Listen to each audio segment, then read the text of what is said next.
I mean, I think this last year it's just been a lot.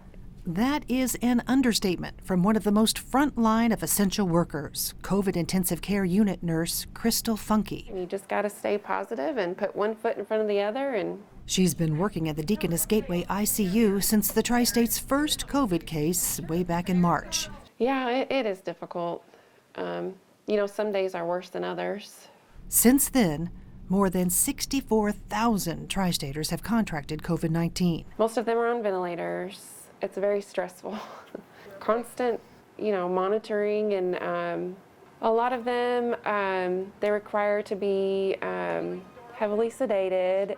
A lot of them don't get better, at least in the ICU. More than 1,100 Tri-Staters have died, some in her care. It can be pretty draining. I mean, mentally and emotionally and even physically. A strict ban on visitors means these highly skilled nurses become the lifeline between a sick or dying patient and their frightened, worried family who cannot be there. That potential last phone call is very important. It's the number one goal. Make sure that they talk to someone before the intubation, before they go on the ventilator, and they may not come off of it, Crystal is the first to say it is not just her. You can't do it by yourself, and if there's one thing about nursing, it is always teamwork from the top down. And you got to kind of lean on each other and, hey, we got this. We all have our days, and got to pick each other up and get through it. But how do you get through it when your patients are gasping for breath, struggling to survive, and afraid of what may lie ahead, with no loved one there to provide a comforting touch or whisper a prayer? Be there with them and take care of them while they're not able to. I mean, that's a pretty big honor. Crystal says that's when she steps in as surrogate family. Amazing grace, how sweet the sound. We can sing songs. We can call family, hold a hand and just sit with them.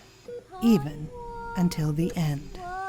Nobody dies alone. But now I see.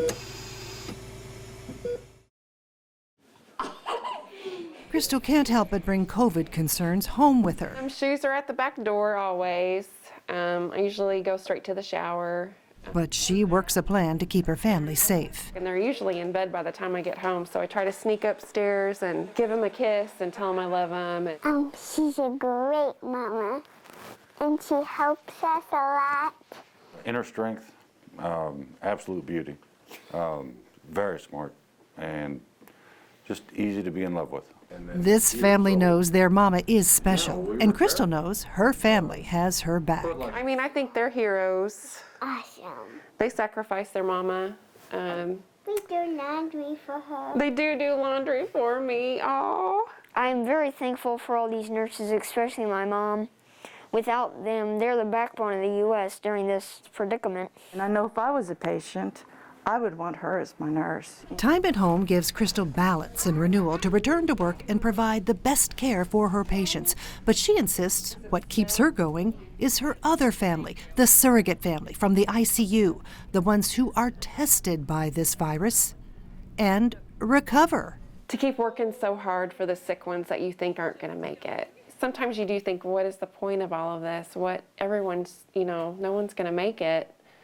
But there is that one that you just don't know about, and all of that work is validated, and it's, makes it so wonderful.